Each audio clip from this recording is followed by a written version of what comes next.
महिला माता जी की भी वीडियो देख रहा हूँ, जब झुग्गी टूटी वो रो रही है पत्रकार के गले लग करके। वो इतनी इमोशनल कह रही है, मुझे बस घर दे दो, मुझे छत दे दो। हमारे भारत के जो बेचारे ये बुजुर्ग हैं, जो हिंदू हैं, इनको हम नहीं दे पा रहे घर, और ये रोहिंग्या और म्यांमार से आए बांग्लादेशी आकर के हमारे देश के अंदर नकली आधार कार्ड, वोटर आई कार्ड बनवा करके देती थी पिछली सरकार, और मकान लेकर के बैठे। मैं तो कहता हूँ इन पे जांच होनी चाहिए और ऐसे बुजुर्गों को घर मिलना चाहिए जिनके सिर से छत चली गई। बॉर्डर से आपका स्वागत है हरी डिजिटल में। क्या लग रहा है जिस प्रकार दिल्ली की झुग्गियों के ऊपर कार्रवाई हो रही है, अतिक्रमण हटाया जा रहा है, तो दिल्ली की पूर्व मुख्यमंत्री आशीष सिंह जी भी आ गई थी रोड पर और उनको पुलिस ने गिरफ्तार किया। क्या लग रहा है ये कार्रवाई हो रही है कोर्ट के थ्रू, क्या सही है? बिल्कुल हो रही है। संविधान की हत्या थोड़ी ना करनी है, कोर्ट के फैसले को कौन हटा सकता है बताइए। अगर आज रेखा गुप्ता जी हो, चाहे देश के प्रधानमंत्री क्यों ना हो, वो भी कोर्ट के फैसले को नहीं हटा सकते, और कोर्ट का फैसला सम्माननीय होना चाहिए। आज जितनी झुग्गियां अवैध बसी हुई हैं, सरकारी जमीनों के ऊपर बसी हुई हैं, रेल की पटरियों पे बसी हुई हैं, नालों पे बसी हुई हैं, उनको हटाने का जो काम हो रहा है पूरा दिल्ली उसका समर्थन करता है और नतमस्तक हो रहा है, उनका शुक्रिया अदा कर रहा है कि कम से कम आज तो दिल्ली की किसी ने सूझ ली। आज तो दिल्ली की तरफ किसी ने देखा कि दिल्ली राजधानी खाली नाम की है या एक्चुअल में उसको राजधानी का दर्जा मिल रहा है। अब बताइए, 11 साल पहले जैसे आम आदमी पार्टी की सरकार थी, उस टाइम ये कार्रवाई क्यों नहीं हुई? देखिए उनका वो वोट बैंक था। जैसे ममता बनर्जी कहती है ना, मेरा भाई मुस्लिम समुदाय जो है मेरा वोट बैंक है, वहां से लालू कहता है, तो ऐसे ही है जितने रोहिंग्या बसा रखे थे, जितनों को जातियों में फंसा करके बना रखा था, वो उनका वोट बैंक था। और उनको लगा था इस वोट बैंक के चक्कर के अंदर हम दिल्ली को बिल्कुल झुग्गियों की राजधानी बना देंगे। भारत की राजधानी नहीं बनाएंगे, झुग्गियों की राजधानी बनाएंगे। ये भैया झुग्गियां सबसे ज्यादा कहाँ है? वो भारत के दिल्ली शहर के अंदर होती है। तो कम से कम यार एक बात है, ये रेल की पटरियों भी है, वो गरीब भी तो कोई इंसान है नहीं है, उनके बच्चे भी तो हैं, इस देश के हिस्सा नहीं है। आप लोगों ने मरने के लिए रेल की पटरियों के आगे रोक दिया। केजरीवाल को देने थे 52 करोड़ का शीश महल बनाया।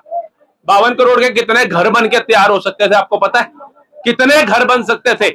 लेकिन वो घर बनाना उसने मुमकिन है, अपना शीश महल बनाया और झुग्गी वालों को झुग्गी में रखा। नरेंद्र मोदी ने यहाँ झुग्गी वहां मकान की बात करी, नरेला मकान दिया, ओखला में मकान दिया, गोविंदपुरी में मकान दिया, लेकिन उन्होंने क्या किया? वही मकान किराए पे दे करके फिर झुग्गी में आ गए, और जो वहां पे गए उन्होंने अपने रिश्तेदार को झुग्गी दे दी। क्या ये जायज बात है?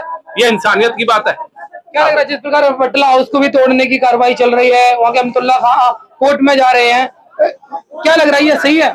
देखिए कोर्ट को इसके ऊपर ना देश हित में सोच करके फैसला लेना चाहिए।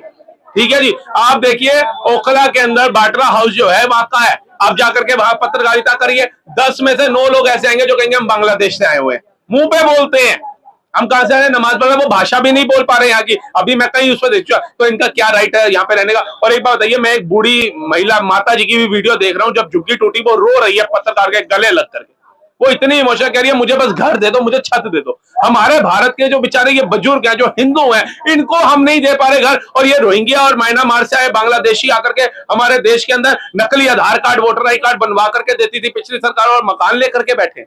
मैं तो कहता हूँ इन पे जांच होनी चाहिए और ऐसे बुजुर्गों को घर मिलना चाहिए जिनके सिर से छत चली गई। ये बॉर्डर से अंदर कैसे आ जाते हैं सर? सबसे बड़ा सवाल है। बॉर्डर से इसलिए अंदर आते हैं सर, एक क्या होता है, पूर्ण राज्य के अंदर होता है ना, सरकार, केंद्र सरकार पूर्ण रूप से हस्तक्षेप नहीं कर सकती। ये प्रोटोकॉल है, ये संविधान है। अगर आप किसी भी राज्य के अंदर जा करके अपना हस्तक्षेप डालोगे तो भैया धरनों पे बैठ जाएगा वो राज्य। वो कह देगा संविधान की हत्या हो गई, लोकतंत्र की हत्या हो गई, जैसे अभी हमने 2024 के चुनाव में देखा था। तो वहां पर केंद्र सरकार जब से सत्ता में आई तब से कह रही है कि भैया ये वाली जो यहाँ पे जो वॉल बननी है, वो वॉल बनने की परमिशन हमारे को पश्चिम बंगाल की सरकार दे। हम वहां वॉल बनाना चाहते हैं, क्योंकि वो पानी के रास्ते से सुरंगें बना करके भारत में घुस रहे हैं, और वो कहीं ना कहीं पश्चिम बंगाल की सरकार को सत्ता में मदद करते हैं लाने में, और वो नहीं चाहती वहां वॉल बने, इसलिए वो परमिशन नहीं देती, और as for protocol, as for संविधान, वो उसके राज्य में घुस करके बना नहीं सकते। संजय सिंह भी राज्यसभा सांसद है आम आदमी पार्टी के, ये भी आगे थे, अभी जहाँ पे टूटी है झुग्गियां वहां का निरीक्षण करने जा रहे हैं।